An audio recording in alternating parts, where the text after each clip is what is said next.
24 студзеня пятница. В эфире Белсат Зум. Меня зовут Дмитрий Мицкевич. И в ближайшие полгодины у нашем выдании новины ды аналитика ад экспертов по наибольш гарачых темах дня. Пачинаем.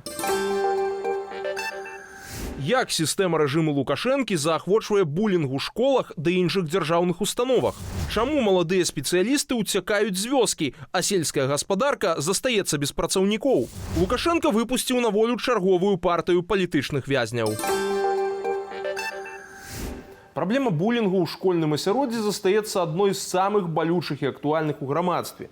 Кожны год мы сутыкаемся з гісторыямі пра тое, як жорсткія кпіны і знявагі прыводзяць да сур'ёзных наступстваў і, на жаль, не заўсёды ўдаецца пазбегнуць трагедыяў.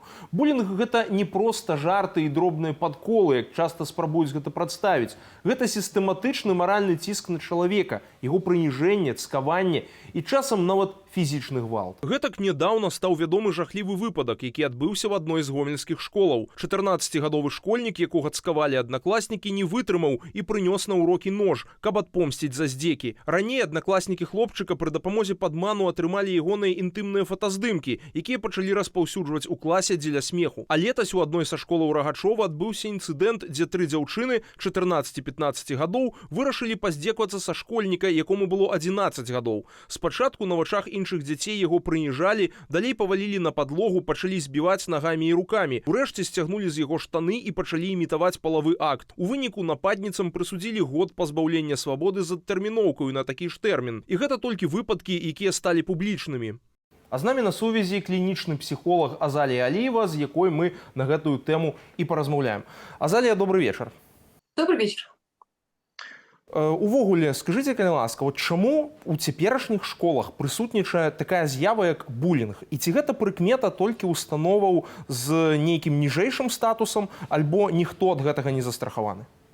Ну, я не сказала бы, что это примета вообще нашего времени. Буллинг был всегда. Фильм «Чучело» снят давным-давно. Я думаю, все его знают, еще во времена Советского Союза.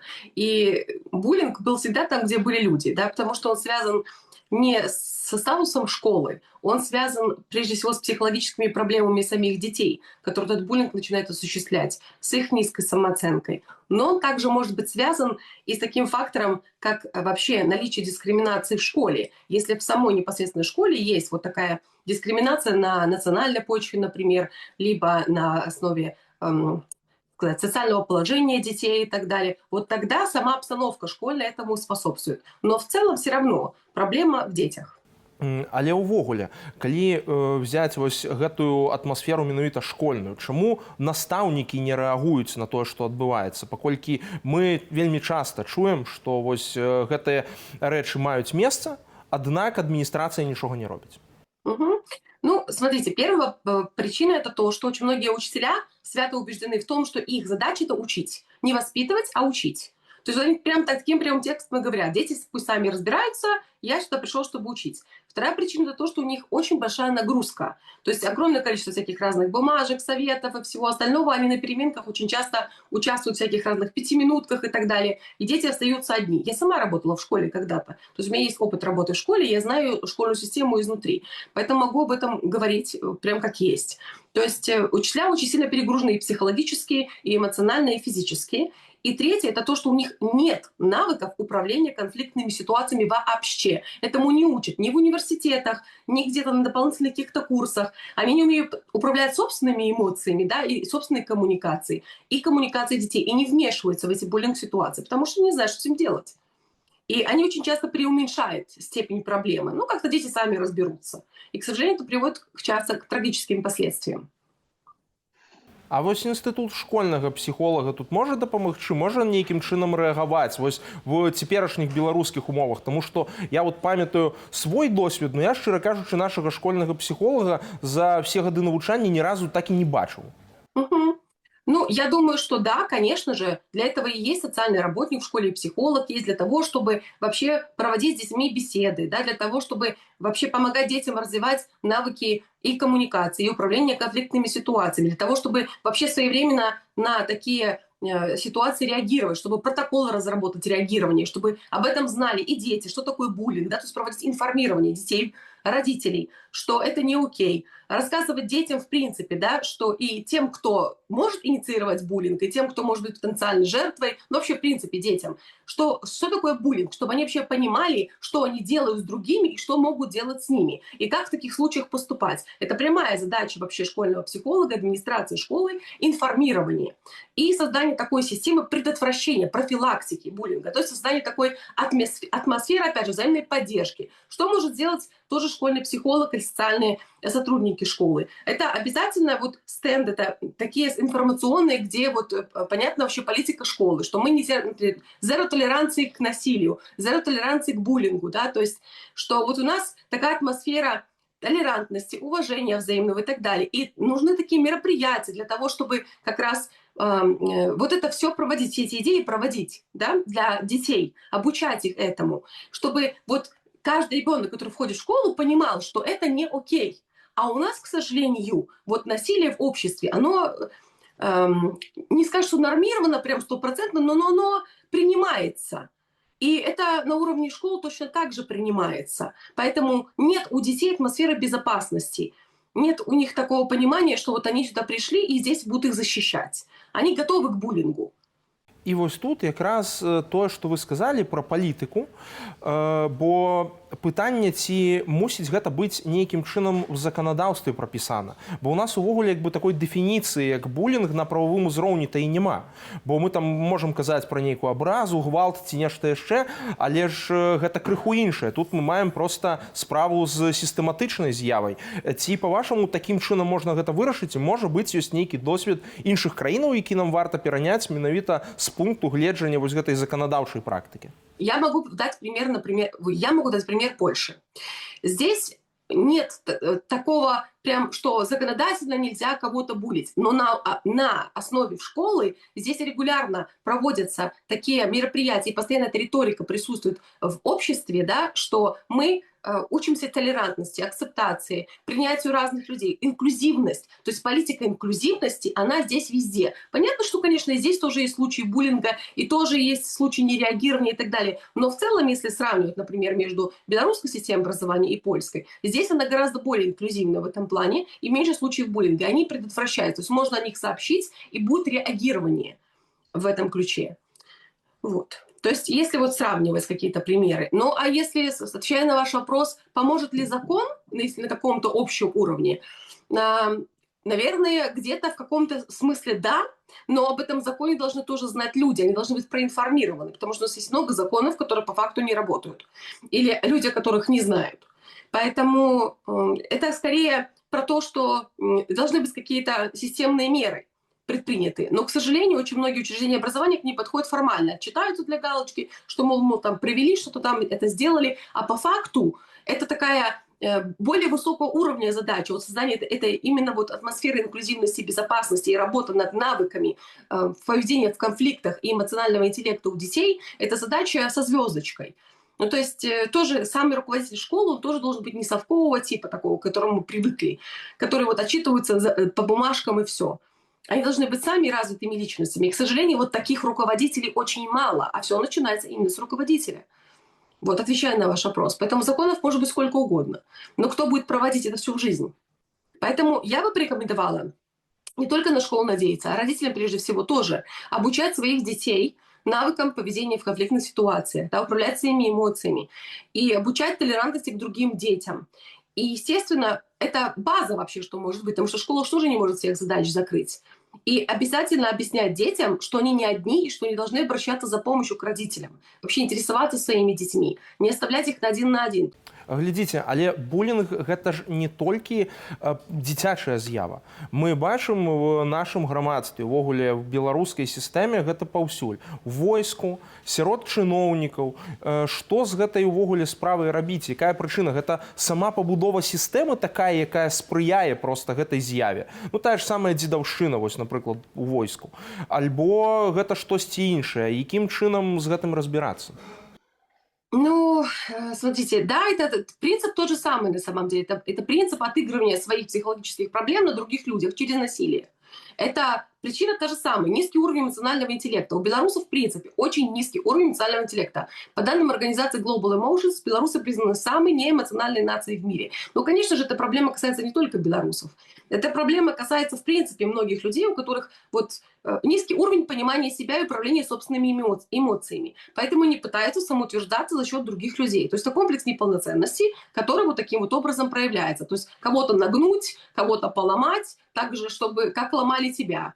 Да, для того, чтобы чувствовать себя кем-то. Вот она кочует везде. И на работе она будет такая же иерархическая система и так далее. Это система насильственная, система самоутверждения через насилие. Вот так будем говорить. То есть наши люди не знают других способов самоутверждения, многие, кроме как вот такие, насильственные. А рабіць-то што з гэтым? Ці ёсць нейкія інструменты, якія могуць дапамагчы гэтую з'яву выкараніць? То бок з чаго патрэбна пачынаць? Ну, конечно. Я уже говорила, что я считаю, что прежде всего нужно развивать эмоциональный интеллект у каждого человека, и у детей, и у взрослых. Учиться вообще понимать свои эмоции, свое состояние. То есть причина своего поведения, почему я так делаю, почему вот меня тянет кого-то там загнобить, обозвать, еще что-то, да? Что со мной происходит в этот момент, чтобы люди учились себя понимать. Психотерапия, чтобы они решали собственные проблемы, да, они свои комплексы и психотравмы отыгрывали на других людях, да, всю свою боль и агрессию туда выплескивали. Потому что без психотерапии тоже очень сложно с этим справляться. И, к сожалению, очень многие люди туда не идут, да, особенно взрослые, особенно мужчины, например. Вот отвечая на наш вопрос про армию, да, то есть они предпочитают такими способами отреагировать свою боль. Вот. То есть я считаю, что вот это самые такие основные моменты. Но, естественно, понимаете, должна система быть построена таким образом, опять же, политика должна создаваться, что не приветствовать вот такие способы решения проблем, а наоборот, политика толерантности, взаимного уважения и так далее должна быть распространена. Когда такая среда, то человек, попадая в такую среду, он тоже меняется. Потому что он понимает, что эти методы неприемлемы, и он тоже учится другим методам. А пока вот это разрешено, то насилие, скажем так, разрешено, самоутверждаться за счет других разрешено. И никто с этим ничего особо так не делает. Но единственное, что показательно, например, арестуют кого-нибудь и так далее. Эта система не меняет, потому что сама система, она разрешает насилие.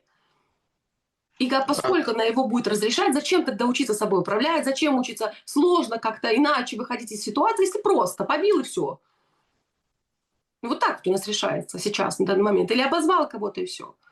То бок фактычна тая гераізацыя гвалта часам, якая адбываецца в тым жа самым сучасным кінематографе расійскім, і мы бачым зараз паступова, гэта толькі спрыяе развіццю гэтай з'явы, а наадварот не вырашэнню праблемы. І можа быць, гэта мэтанакіравана атрымліваецца, робіцца? Ну, я думаю, что, конечно же, это часть пропаганды, инструмент пропаганды, потому что в любом случае это контролируется определенными органами. Мы все знаем, что ничего просто так не происходит. И, конечно же, все эти фильмы, которые популярны, то есть особенно в последнее время, там типа «Слово пацана» и прочие эти дела, они, как вам сказать, пропагандируют вот эту культуру насилия, разрешения каких-то ситуаций насильственным способом. И они не показывают каких-то конструктивных диалогов, высокого уровня общения, каких-то навыков коммуникативных. Они демонстрируют что? Агрессию и насилие различными способами. Естественно, что дети учатся это перенимать. И там в этих же фильмах, опять же, и буллинг, и унижение. То есть дети учатся общаться тоже через унижение. Не через взаимное уважение друг к другу, видеть друг в друге человека, а видеть друг в друге даже не оппонента. Я просто тут што хацеў дадаць, што, напрыклад, тая ж самая дзедаўшчына ў войску нават часам заахвочваецца афіцэрамі, бо ім прасцей гэтым калектывам пасля кіраваць. Ці тут мы маем гэтую з'яву на маштабе? Ну, это же древний принцип «разделяй и властвуй», естественно, так и есть.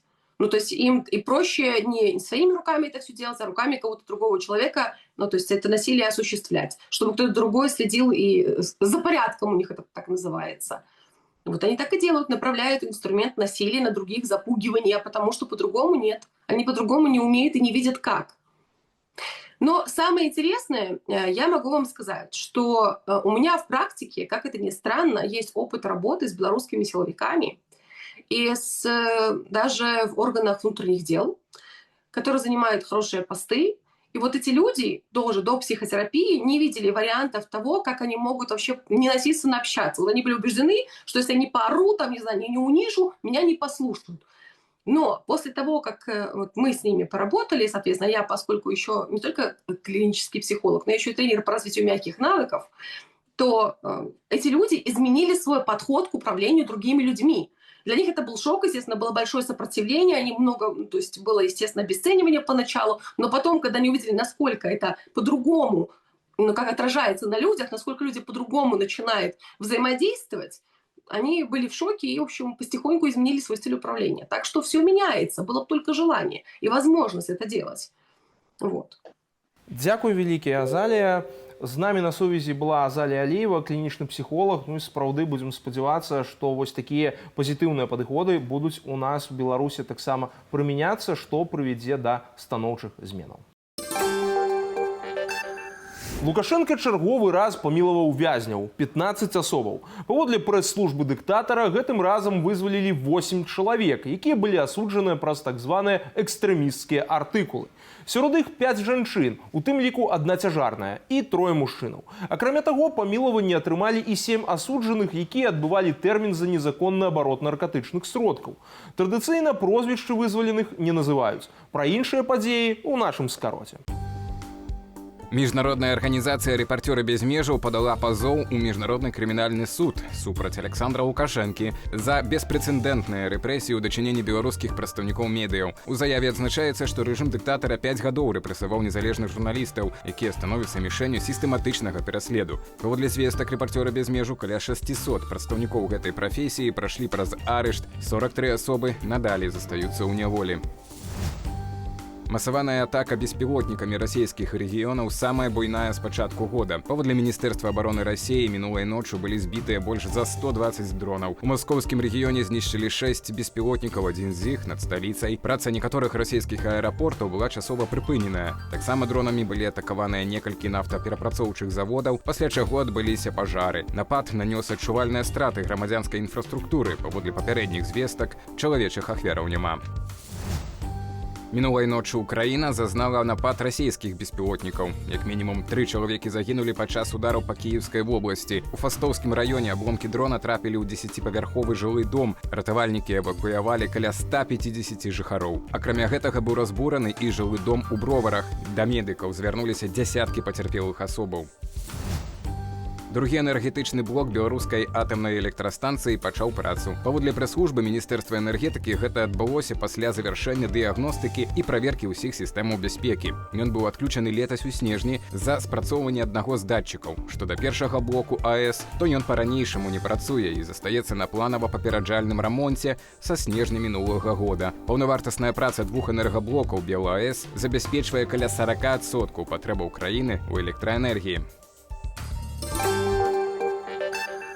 У Беларусі назіраецца востры дэфіцыт кадраў. Каб захаваць маладых спецыялістаў пасля так званага абавязковага адпрацоўвання паводле размеркавання, улады плануюць сёлета ўнесці змены ў адукацыйны кодекс. Напрыклад, сельская гаспадарка ў Беларусі сутыкаецца з крытычным недахопам кадраў. І гэта праблема, якая патрабуе неадкладных захадаў. Кіберпартызаны абнародавалі дакумент за подпісам старшыні камітэту дзяржаўнага кантролю Васіля Герасімова, адпаведна якому летась у галіне заставалася амаль 18 000 вакантных месцаў, нягледзячы на рэгулярныя выпускі спецыялістаў для сельскай гаспадаркі. Шмат якія выпускнікі аграрных ВНУ не застаюцца працаваць у сельскай мясцовасці з-за нізкіх заробкаў і дрэнных умоваў пражывання. Сярод прапанаваных захадаў для змены ў адукацыйным кодексе кантроль працоўных умоваў і пакаранні за незаконныя звальненні. А з намі на сувязі журналіст Зміцер Лупач, з якім мы зараз паразмаўляем пра гэтую тэму. Зміцер, добры вечар. І адразу вось такое пытанне. Галоўчанку лёг на стол гэты даклад. І патрабаванне неадкладна прыняць захады, там вось спушчана, штосьці патрэбна зрабіць. Як ты думаеш, ці будзе штосьці ўвогуле зроблена і што можа быць зроблена в гэтым накірунку дзеючымі ўладамі?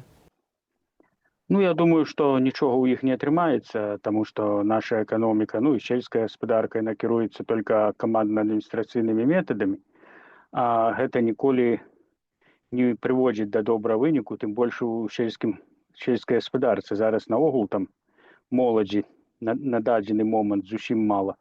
Але і тая стараецца любымі сродкамі выехаць або ў горад, або наогул за мяжу.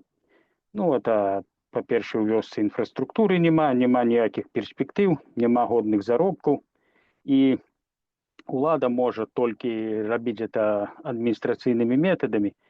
Ну, па-першае, там ужо і людзей мала, але гістарычны досвед паказвае, што чалавек заўсёды знойдзе нейкую дзірку ў заканадаўстве, як гэта абысці, ўсё роўна з'едзе. Бо наколькі я бачу, яны толькі хочуць усё там затрымаць, зрабіць гэтыя адпрацоўкі, не даць выязджаць.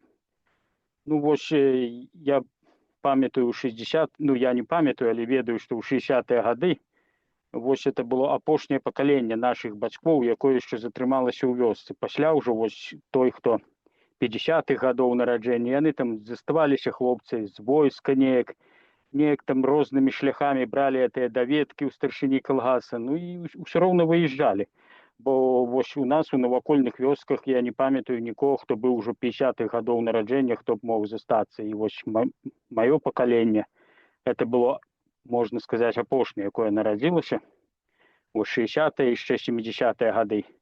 Потым быў такі перапынак, і у 90-е гады, якімі так палохае Лукашенка, вось мы засталіся ў вёсцы, я маю на ўвазе аднагодкі, і у нас нарадзілася ў 2 вёсках, у нас было больш за 20 дзяцей. Ужо жартавалі, што школу трэба па новай адчыняць. Потым у нулявых пачалася праграма адраджэння вёскі, так званая, і зараз з'ехалі. Зараз у нас у тых вось 2 вёсках это каля 20 чалавек хіба засталося, і ўсё. А вось тут якраз цікава, што яны кажуць аб тым, што не хапае 18 тысяч працаўнікоў. Якім чынам зараз гэта недахоп яны могуць паспрабаваць кампенсаваць? Таму што нейкую ж нават імітацыю дзейнасці прадэманстраваць трэба, то бок трэба ж паказаць, што мы нібыта штосьці робім. Якімі шляхамі гэта можа быць, па-твойму, дасягнута? Я думаю, першае, што я ўжо, здаецца, чытаў, што яны могуць павялічыць тэрмін адпрацоўкі, што павінны вяртацца ў вёску, і калі ты з вёскі паступіў, павінен вярнуцца ў вёсцы адпрацаваць. Там, калі раней было 2 гады, зараз зробяць 5, ці могуць нават і 10, але ўсё роўна это, на маю думку, ні да чаго не прывядзе, таму што калі вось браць, як я ўзгадаў, савецкі досвед, бо гэта я асабіста памятаю, і калі калгаснікам сталі выдаваць на вёсцы паспарты, дагэтуль не было пашпартоў. І ўсё роўна людзі знаходзілі нейкія спосабы, каб на вёсцы з'ехаць з вёскі. Таму і зараз знойдуць, тым больш, што насельніцтва тады на вёсцы было больш за палову насельніцтва, а зараз там зусім невялікі адсотак, калі браць маладых людзей. І вядома, што яны стараюцца з'ехаць. Таму гэтыя камандныя метады, можа, яны на кароткі прамежак часу і могуць, як заўсёды пры дыктатуры, вырашыць нейкае пытанне, але это толькі на зусім кароткі прамежак часу. А так трэба праводзіць рэформы, і каб была прыватная ініцыятыва. Я сам жыў на вёсцы да недзе 2012 года. І ведаю тымі з 90-мі, якія так пужае Лукашенка, тады прыватнікі вазілі ў вёску ўсё, можна было камбікорм купіць, прадукты вазілі, не толькі дзяржаўныя аўталаўкі, а прыватныя. Але тады Лукашенко вырашыў навесці парадак, што там у іх нарушаюцца санітарныя нормы, ўсё это забаранілі. Вынік такі, што ніхто, бо з майго пакалення шмат было жадаючых, хто хацеў у 90-е гады ўзяць зямлю і працаваць на ёй, але прыйшоў да ўлады Лукашенко, і ўсё это заглохла. А вось тут яшчэ адна рэч, пра якую кажуць у гэтым дакладзе, аб тым, што умовы для маладых спецыялістаў не створаныя. Маўляў, інфраструктурна ўсё вельмі кепска. Вось з твайго досведу, менавіта ў плане інфраструктуры, ці можам мы казаць пра тое, што лакальныя ўлады, і ўвогуле больш высокія ўлады робяць штосьці для таго, каб інфраструктура на селе нейкім чынам развівалася? Ці штось робіцца ў гэтым дачыненні? Альбо мы, наадварот, назіраем толькі дэградацыю? Бачу, што толькі закрываюцца, зачыняюцца школы, дзіцячыя садкі, крамы. І это зразумела, насельніцтва меншае, таму ж прадаўцу трэба плаціць заробак, а калі там няма плану, ну, нема товарозвароту, то нема з чого його платити. І зараз уже у сільській господарці, у районах там може бути за менше 5 школ, що пальців одної руки хопить полічити. І, ну, треба автобусами звозити дітей. І, ну, це вельми тяжко. Були ця ідея створити агрогородки. Я сам колькі бачив у Браславскім районе, у Поставскім, у Мінській області, що цілі вулиці стоять від домов, і навіть є такі доми, де навіть люди ніколи не жили. Але ніхто не поїхав. Треба створити умови, щоб чоловік мог сам заробити гроші, і тоді він застанеться на вёсці. Ось я тут польську вёску можна, у приклад, поставити, бо коли порівняти там польські городи і білоруські, то особливої різниці на перший погляд не бачно. Але зато на польських і білоруських вёсках, ну, різниця вельми велика. І все тому, що тут приватна ініціатива і місцеве самокерування розвито.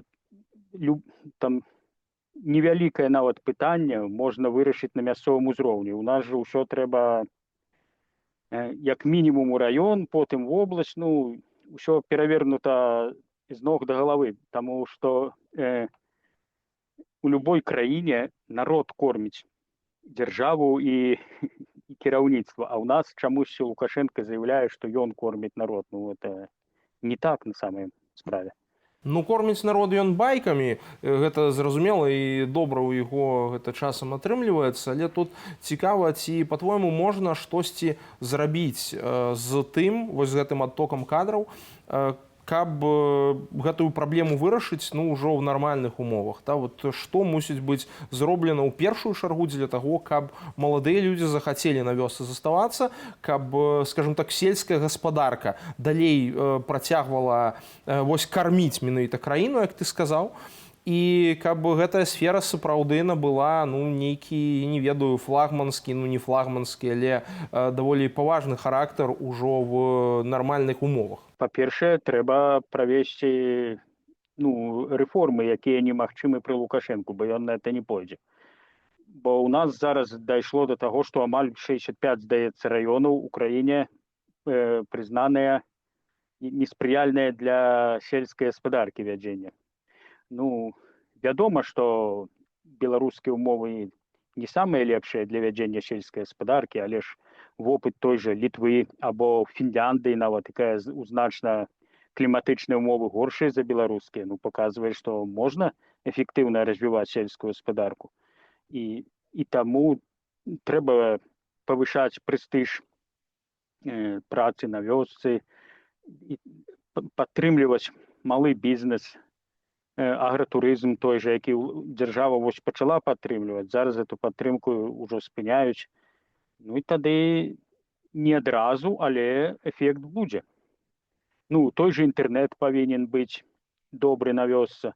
Вядома, што это патрэбна з дзяржаўнай падтрымкай, ну, дзяржаўная падтрымка вот ім патрэбна, таму што насельніцтва мала і сама кампанія не захоча ўкладваць грошы там для некалькі чалавек рабіць той інтэрнэт. І вось менавіта гэта было адной з прычын, чаму я ў 12-м годзе пераехаў у горад, таму што я ўжо працаваў, мне патрэбны быў добры інтэрнэт, а на вёсцы яго не было. І калі гэтыя ўсе рэформы будуць праводзіцца, то моладзь захоча заставацца, калі можна там будзе развіваць свой уласны бізнес, калі ты не будзеш залежаць увесь час ад дзяржавы, ад чыноўніка, які сёння з табой добра, а заўтра можа так здарыцца, ці чыноўніка зменюць, ці ў яго зменіцца адносіны да цябе, і ўсё, што ты працаваў, это губляецца. Патрэбна нейкая заканадаўчая база, каб чалавек быў больш эканамічна свабодны. Дзякуй вялікі, Зміцер. З намі на сувязі быў журналіст Зміцер Лупач, і сапраўды будзем верыць у тое, што рэформы будуць адбывацца, і сельская гаспадарка ў Беларусі будзе выглядаць, ну, як мінімум так, як яе прэзентуюць у дзяржаўнай прапагандзе. Паважанае гаспадарства, давайце яшчэ прыгледзімся да таго, што цікавага публікавалася на нашай старонцы і ў сацыяльных сетках. Вашай увазе рубрыка «Онлайн».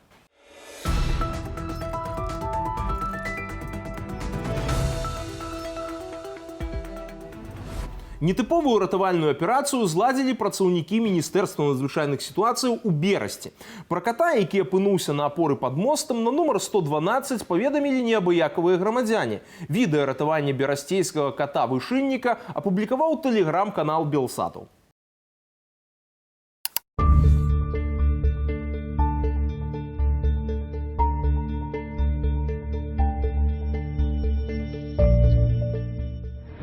Хватай! Хватай его руками!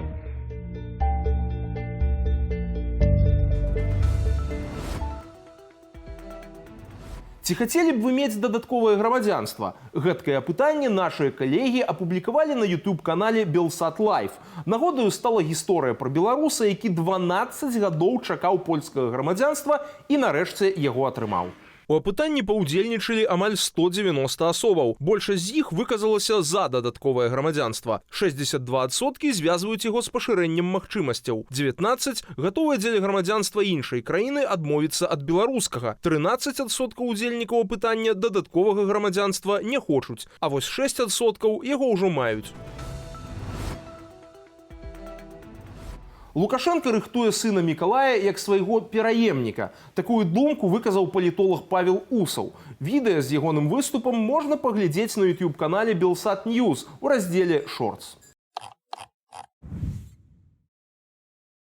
Тая асоба, якой ён імкнецца гэтую ладу перадаць, гэта ягоны малодшы сын Мікалай.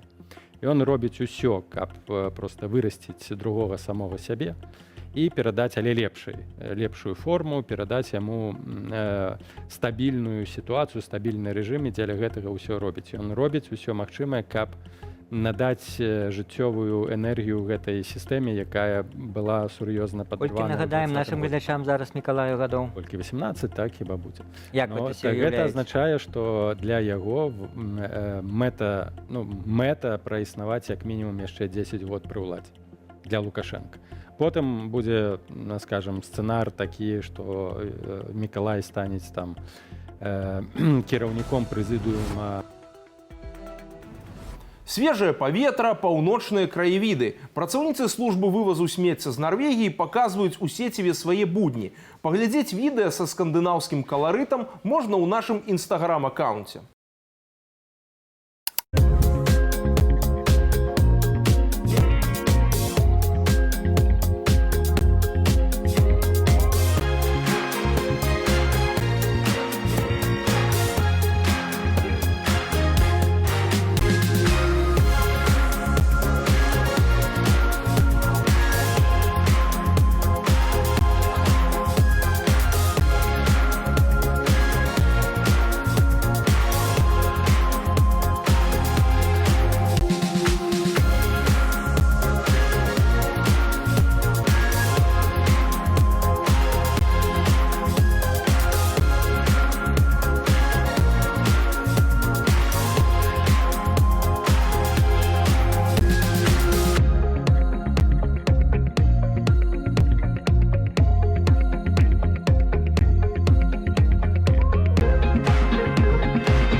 І на гэтым сёння ў мяне ўсё. Дзякуй за ўвагу і заставайцеся з Белсатам.